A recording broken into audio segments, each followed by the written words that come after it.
Allez, on lève les yeux au ciel à présent, début hier soir et jusqu'à dimanche de la 23e édition de la Nuit des Étoiles. Partout en France, des centaines de sites vous attendent pour contempler la Voie lactée et vous initier à l'astronomie. Reportage à l'Uranoscope d'Île-de-France, un centre d'astronomie amateur en Seine-et-Marne. Marine Hay, Johan Parizet.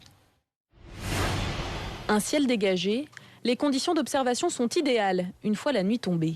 Ce week-end, l'Uranoscope accueille une centaine de visiteurs venus percer les mystères du ciel. Mais avant de se lancer dans l'observation de l'univers, un petit rappel des classiques s'impose. Ici, tout le monde reconnaît, là ?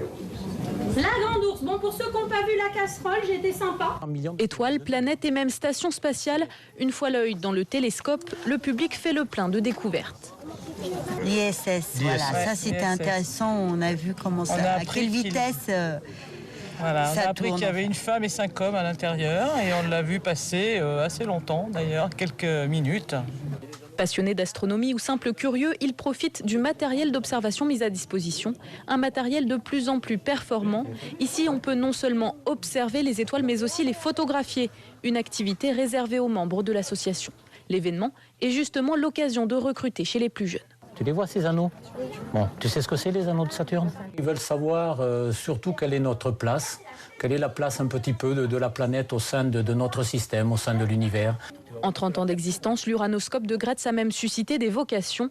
L'association se targue d'avoir compté parmi ses jeunes recrues un planétologue désormais mondialement connu.